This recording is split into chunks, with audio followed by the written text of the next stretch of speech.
शिवम हमारे साथ इस वक्त जुड़ चुके हैं, बीजेपी के प्रवक्ता। शिवम, दीदी ने तो साफ कर दिया भाई, वो इलेक्शन नहीं हारी हैं, वो राजभवन जाकर इस्तीफा नहीं देंगी। तो चिर परिचित अंदाज में जैसा कहा जा रहा था, यहाँ इस्तीफा भी इतना आसान नहीं होगा। तानाशाहों को कुर्सी छोड़ने में अक्सर थोड़ी परेशानी होती है और ममता दीदी उसका एक क्लासिक एग्जाम्पल है।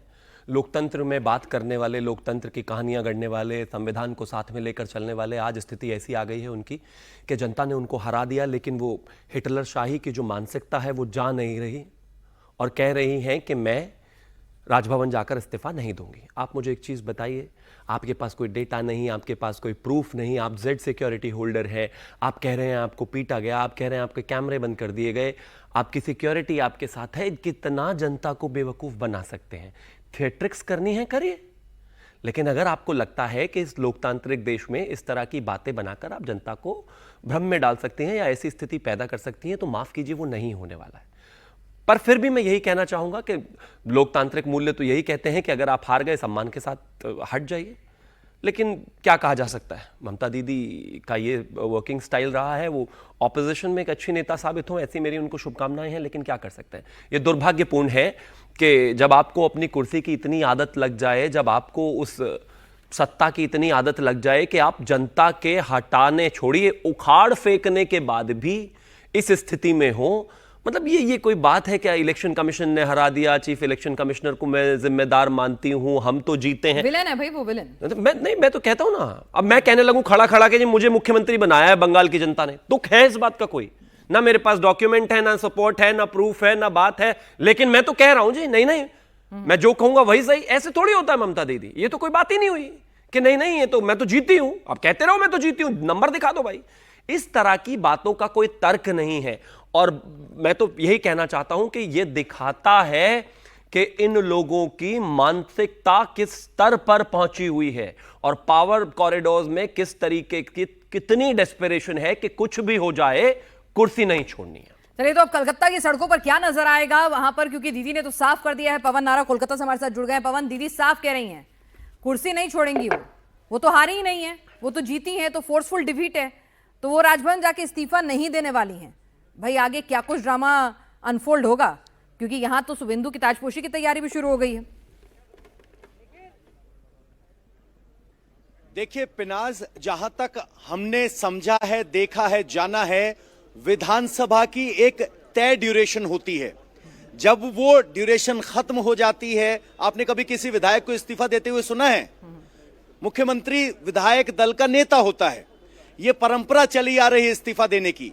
जिस दिन विधानसभा की समय सीमा खत्म होगी, एक नई विधानसभा के गठन होने का अधिसूचना जब इलेक्शन कमीशन जारी करेगा, नए विधायकों की शपथ हो जाएगी और वो अपना विधायक दल का नेता चुन लेंगे, वो नया मुख्यमंत्री बन जाएगा।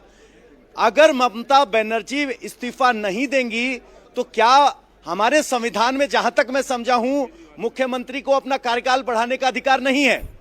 वो अपनी एक लोकतांत्रिक प्रक्रिया में डिग्निफाइड तरीके से इस्तीफा देने की परंपरा से इनकार कर रही हैं। वो स्ट्रीट फाइटर दिखना चाहती हैं, लेकिन कोई पूछे जरा कि संविधान में क्या कोई मुख्यमंत्री, प्रधानमंत्री अपना कार्यकाल बढ़ा सकता है? केंद्र में सिर्फ इमरजेंसी पावर्स हैं, जिसके तहत अगर आप इमरजेंसी लगा दे तो विकल्प है, वरना एक चुने हुए प्रतिनिधि को अपने तय समय के बाद इस्तीफा देना है। अब ममता भी दीदी से अगला सवाल यही होना चाहिए, अगर इस्तीफा नहीं देंगे तो आपका स्टेटस क्या रहेगा? पूर्व मुख्यमंत्री तो आप जिस दिन विधानसभा की तारीख पूरी हो जाएगी उस दिन कहलाएंगी। चलिए, तो सुदर्शन घोष जी हमारे साथ एडिटर प्रियबंधु मीडिया से जुड़ चुके हैं। सुदर्शन घोष जी, आप तो दीदी की राजनीति को कई दशकों से फॉलो कर रहे हैं, समझ रहे हैं, जरा बता दीजिए कि अब इस्तीफा नहीं देंगी तो यानी कि जैसा कि कहा जाता है ना, दीदी आसानी से कोई काम नहीं करती हैं, सड़कों पर उतरेंगी, धरना भी होगा, हंगामा भी होगा, ड्रामा भी होगा। जिस तरह से कह रही है मुझे पीटा गया, लात मारी गई, टॉर्चर किया गया, भाई एक सिटिंग सीएम के साथ ये सब हुआ, तो नैरेटिव बिल्डिंग अभी से शुरू हो गई है दीदी की। देखिए पिनाथ जी, बंगाली में एक कहावत है, आमो गेलो छालाओ गेलो। दीदी की हालत अभी वही है, मतलब आम भी गई उनके हाथ से और उनका जो स्किन होता है ना वो भी गई, दोनों तरफ से बर्बाद हो चुकी है। और सिचुएशन यहाँ पर है जो हम लोग बहुत पहले दिन से बोल रहा था कि ये जो टीएमसी वालों है, ये बस पावर में इसलिए है क्योंकि पावर में आप रहते हो तो यहाँ पर आप करप्शन कर सकते हो, वहां से आप घोटाला करके आपके जेब भर सकते हो। जिस दिन ये पार्टी हार जाएगी, सत्ता से बाहर हो जाएगी, ये पार्टी ही नहीं रहेंगे। और वही वाला चीज अभी पूरे वेस्ट बंगाल में देखने को मिल रहा है। जो इतने बड़े बड़े गुंडे इनका नेता थे, वो लोग अभी पूरा गायब हो गया। तो नहीं पार्टी सुदर्शन जा जी, रहा है। दीदी कह रही है आज प्रेस कॉन्फ्रेंस में अपने लोगों की सेफ्टी के लिए, अगर वो अभी फिलहाल बीजेपी में जाना चाहते हैं चले जाएं। बीजेपी उन्हें लुभा रही है अपनी तरफ, तो कह रही है कि भाई आपको नहीं तो मार काट देंगे, आप चले जाइए। बीजेपी का यहाँ पर जो दो कैप्टन है, एक विधानसभा में शुभेंदु अधिकारी जी जो एलओपी है, और जो स्टेट प्रेसिडेंट है सौमिक भट्टाचार्य जी, उन्होंने क्लियरली बोल दिया कोई भी टीएमसी का नेता आप बीजेपी में आएंगे तो उसको स्वागत नहीं होंगे। हाँ, वर्कर लेवल में कोई आना चाहता है तो उसका स्वागत है। क्यों? क्योंकि देखिए यहाँ का जनता जो राय दिए है वो ये टीएमसी के करप्शन के अगेंस्ट जो इनके गुंडे नेता लोग करते थे, अभी जिन लोगों को हटाने के लिए बंगाल के जनता ये राय दिया है, तो उसको पार्टी में लेने का कोई मतलब नहीं होता। ठीक अगर है। लेंगे तो पार्टी के खिलाफ फिर जनता चले जाएगी। तो ये भाजपा का क्लियर स्टैंड है। तो ये लोग बांचने के लिए अभी भाजपा में आना चाहता है, क्योंकि इसका जो करप्शन का दुकान है वो चलना चाहिए, लेकिन भाजपा को वो मौका नहीं देंगे, ठीक। जनता ये मौका नहीं अभी देगी। फिलहाल दीदी के इस नए जो दीदी के जो बयान आए हैं, जरा उनके इर्द गिर्द ही इस चर्चा को रखते हैं। हमारे साथ दीपांकर मॉडल जी भी जुड़ गए हैं। दीपांकर जी, जिस तरह से दीदी ने साफ कर दिया है, दीदी की राजनीति को समझें तो वो छोटी छोटी बातों को लेकर कैसे सड़क पर उतर आती हैं, धरने पे पहुंच जाती हैं, सुप्रीम कोर्ट पहुंच जाती हैं, खुद अपना केस की जिरह करने लग जाती हैं। 7 मई को विधानसभा का कार्यकाल खत्म हो रहा है, तो यानी कि उसके बाद जैसा पवन नारा कह रहे थे भंग हो जाएगी, उसके बाद तो उनका कोई स्टेटस रह ही नहीं जाएगा, नए मुख्यमंत्री आ जाएंगे फिर जब शपथ लेंगे। तो फिर दीदी जब ये सब कुछ भली भांति जानती हैं, तो फिर अब अगले 3 दिन हमें क्या कुछ देखने को मिलेगा कलकत्ता की सड़कों पर?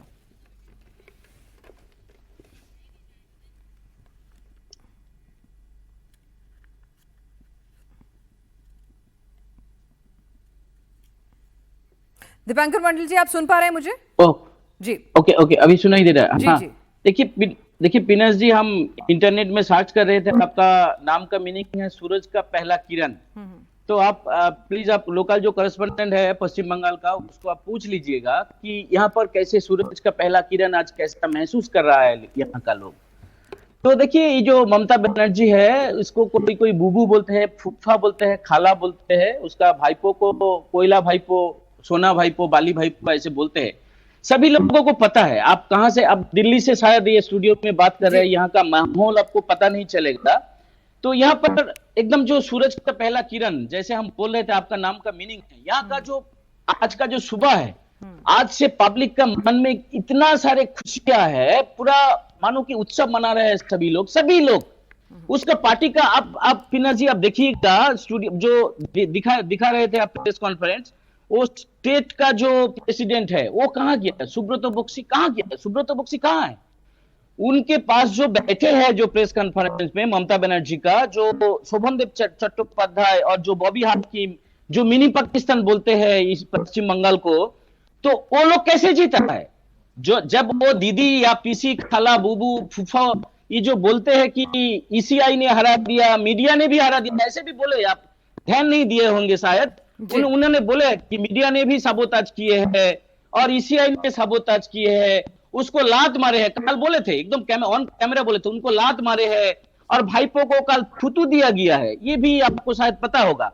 तो क्यों थूतू दे रहा है लोग? थूतू मतलब जो फाइटिंग किए हैं उनके ऊपर गुटखा का कुछ ऐसा होगा।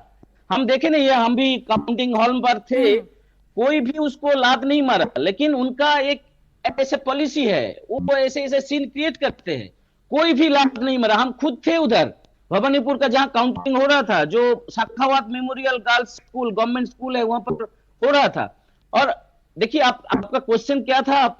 जी, मैं यही कह रही थी कि अब क्या मिलेगा। आप खुद कह रहे हैं ना कि दीदी इतनी आसानी से ना तो कुर्सी छोड़ती हैं, मौका भी नहीं छोड़ती हैं, विक्टिम कार्ड प्ले करती हैं, लड़ने पर उतारू हो जाती हैं, और यही नैरेटिव वो जनता के बीच देना चाह रही हैं कि भाई ये जो उखाड़ फेंका है जनता ने उन्हें, वो हारी तो है ही नहीं। वो कह रही मैं तो इस्तीफा दूंगी ही नहीं। देखिए, हम 3 दशकों से इधर है, मतलब कि पत्रकारिता में है, लेफ्ट के अमल से है। हम एक दावा के साथ बोल सकते हैं ऐसे कि देखिए, दीदी खुद के अलावा और उसका जो कोई बोलता है कोई और भी रिलेशन है, हम लोग जानते हैं भतीजा है, उनके अलावा किसी को भलाई नहीं चाहते हैं। देखिए, 2.5 करोड़ वोट मिले हैं दीदी को। ये जो 26 में जो इलेक्शन हुआ काल, जो जिसका फैसला हुआ है, जो इलेक्शन का रिजल्ट आया है, 2 करोड़ 60 लाख के ज्यादा वोट मिले हैं इस फुफ्फू को, खाला को, या बुबू को, आपा को, दीदी को। तो ये लोग तो क्या होगा, ये लोगों का क्या होगा कि पता, मतलब कि कैसे बात करते हैं। देखिए एक ऑनरेबल लेडी ने अभी तक वो तो रेजिग्नेशन नहीं दिया, नहीं भी देंगे, वो तो बोल दिए हैं। लेकिन मेरे हिसाब से जैसे कि 2011 में लेफ्ट फ्रंट जाने के बाद बुद्धदेव भट्टाचार्य, निरुपम सेन, गौतम देव, ऐसे कुछ एकदम बहुत बड़ा हस्ती, सब मिनिस्टर्स थे बहुत सालों से, सब बीमार हो गए थे। हम खुद नहीं चाहते कि कोई बीमार हो जाए, लेकिन मेरे हिसाब से ऐसे होने वाला है।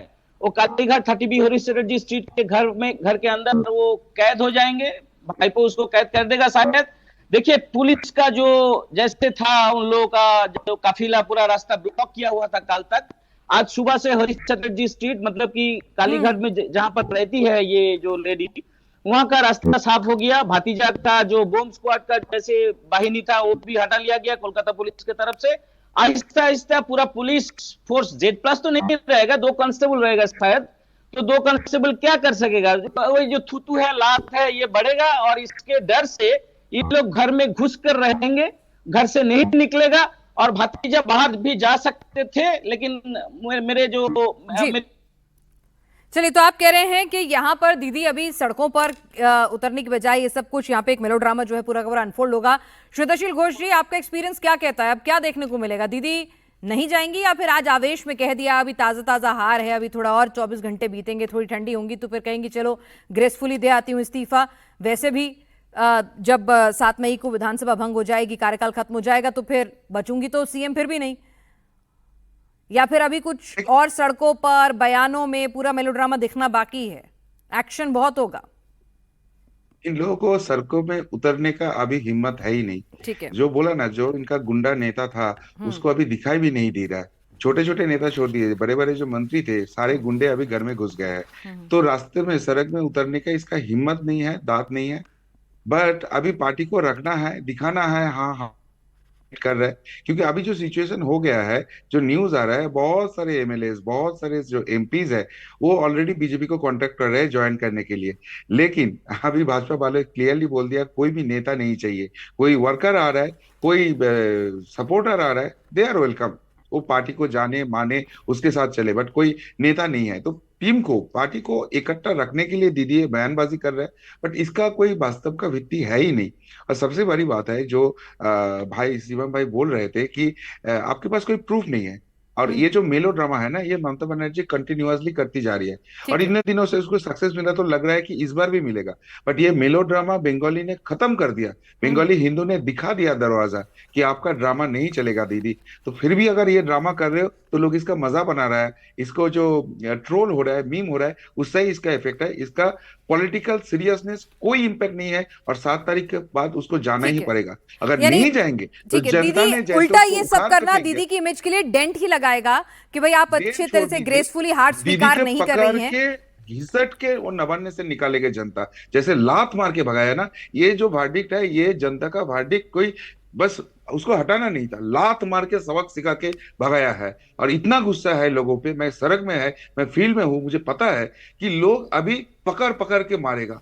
ऐसे सिचुएशन हो गया यहाँ पर। दीदी का ये ड्रामा नहीं काम करेगा।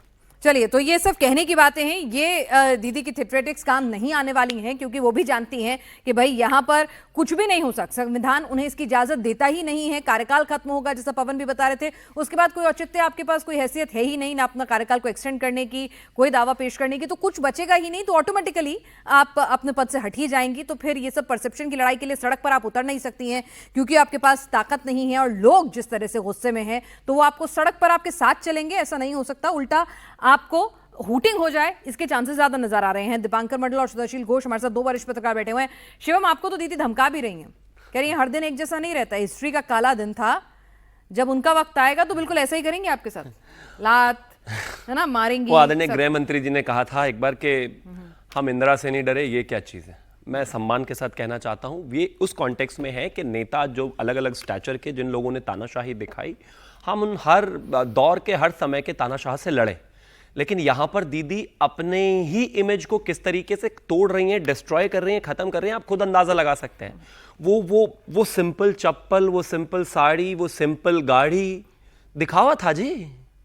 सत्ता की असली भूख तो आपके सामने है अब। अरे वो किसने दिया आपको? नेता किसने बनाया? बंगाल ने, वेस्ट बंगाल ने। आपको मुख्यमंत्री किसने बनाया? वेस्ट बंगाल ने। आपको यहां तक 15 साल तक किसने रखा? एक आम बंगाली ने।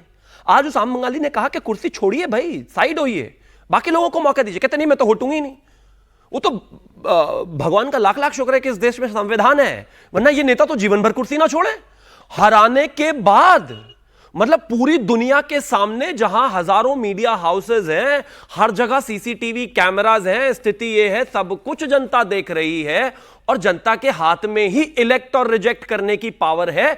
उसके बाद भी तानाशाहों की फ्रस्ट्रेशन देखिए कि वो कह रहे कि मैं कुर्सी ही नहीं छोड़ूंगी। वो तो ये हाल है। तो यानी कि कुल मिलाकर मामला ये हुआ कि वो तो जो आम आदमी की जो छवि बनाने की कोशिश थी, कहीं नहीं है भैया। वो तो कूट कूट कर इतनी सत्ता का, सेंट्रलाइजेशन का वो बना हुआ है जिसकी कोई हद नहीं है। मैं सिर्फ एक चीज कहना चाहता हूं, नेता जनता की वोट से है, वरना उसका कोई रेलेवेंस नहीं, उसका कोई लेना देना नहीं। अगर तो बंगाल ने कहा मुख्यमंत्री बनना है तो आप बनी, बंगाल ने 15 साल तक रखा, बंगाल कहता है कि आपको हटना है तो आपको हटना है। आप कितना भी परेशान रहिए, आप ममता बनर्जी हैं क्योंकि बंगालियों ने आपको मुख्यमंत्री ममता बनर्जी बनाया, इसके अलावा कुछ भी नहीं। ठीक है, लेकिन इनका कुर्सी से हटने का मन नहीं है। वो कह रही है मैं कुर्सी नहीं छोड़ूंगी, मैं इस्तीफा नहीं दूंगी। आप कुर्सी पे किससे बैठा रहे हैं तो क्लियर है ना।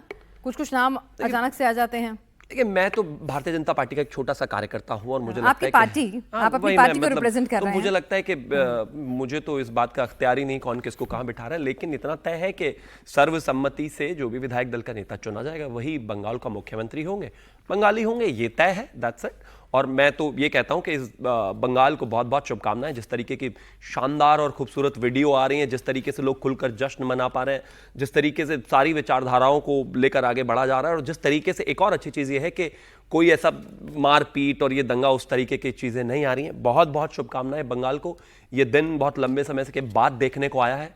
आप एंजॉय कीजिए, जिए, इसको देखिए, समझिए। और मैं एक चीज़ और कहना चाहता हूं कि स्वतंत्रता कुछ ऐसी दिखती है जैसी अभी वीडियोज़ में दिख रही है। 15-15 साल पुराने मंदिर पड़े हुए हैं बंद, कोर्ट्स के डिसीजंस के बाद भी वो खोले नहीं जा रहे, लोगों को थ्रेट था। स्वतंत्रता ऐसी दिखती है और इसी वजह से ये भारत है और इसी वजह से इस तरह की धरती को ऐसे प्रणाम करना होता है। मैं कहता हूं बेहद शानदार। सबको बहुत बहुत शुभकामनाएं। चलिए, यहाँ पे पवन नारा जी ये बता दीजिए कि दीदी को तो इस्तीफा कबूल नहीं है, लेकिन बीजेपी को बंगाल को शुवेंदु कबूल है और ये वाली कुर्सी वो छोड़े ना छोड़े, उस कुर्सी पर उनके बैठने की तैयारियां पूरी हैं। बिल्कुल, आपको बता दें इस वक्त मैं बीजेपी के दफ्तर पर मौजूद हूं और यहां समर्थकों का तांता लगा हुआ है। स्टेट लीडरशिप के ज्यादातर नेता, चाहे वो दिलीप घोष हो, चाहे वो यहां बंगाल में बीजेपी के अध्यक्ष हो समीक भट्टाचार्य, यहां सुनील बंसल हो जो इस पूरी जीत के चाणक्य हैं, सब नेता पहुंच चुके हैं। लेकिन सब कैमरे आपको यहां कतार में दिखाई देंगे। ये निगाहें इस सड़क पर टिकी हुई हैं और यहीं से शुवेंदु अधिकारी का इंतजार किया जा रहा है। वक्त दिया जा रहा था कि शुवेंदु अधिकारी लगभग 3, साढ़े 3 तक पहुंचेंगे, लेकिन 4:45 बज गए हैं। शुवेंदु अधिकारी अभी तक यहां पहुंचे नहीं हैं। लेकिन एक संकेत यह मिला जब पता चला कि केंद्रीय गृह मंत्री अमित शाह पर्यवेक्षक के तौर पर बंगाल आ रहे हैं, तो इसको सीधे तौर पर संकेत कि ये एक शुवेंदु अधिकारी के नाम के अनुमोदन की प्रक्रिया का हिस्सा है। हालांकि ये हमारा आकलन है, सूत्र नहीं। और इसके पीछे की 3 वजह देखिए। शुवेंदु अधिकारी वो जी पवन, शायद कुछ ऑडियो में दिक्कत आ रही है, लेकिन चलिए, दीदी ने तो साफ कर दिया है कि भाई वो इस्तीफा देने राजभवन नहीं जा रही हैं। वो कह रही हैं हारी तो मैं हुई नहीं, हमारी तो जीत हुई है, तो फोर्सेबल डिफीट है और वो अपने आप को हारा हुआ अभी भी नहीं मान रही है। यानी कि इतनी बड़ी थंपिंग मेजॉरिटी से बीजेपी सत्ता में आ रही है, इतना बड़ा मेजर वोटर टर्नआउट होता है, 200 से ज्यादा सीटें बीजेपी के खाते में चली जाती हैं। दीदी 100 से भी नीचे सिमट कर रह जाती हैं, अपनी सीट एक बार फिर लगातार गंवा देती हैं। पिछले इलेक्शन में नंदीग्राम गंवाया, इस बार भवानीपुर गंवाया है, जहां वो खुद रहती हैं। उसके बावजूद भी कह रही हैं मैं हारी नहीं हूं। अब जनता समझदार है, इसको किस तरह से इंटरप्रेट करेगी। आप सभी इस चर्चा में शामिल हुए, आपका बहुत बहुत शुक्रिया।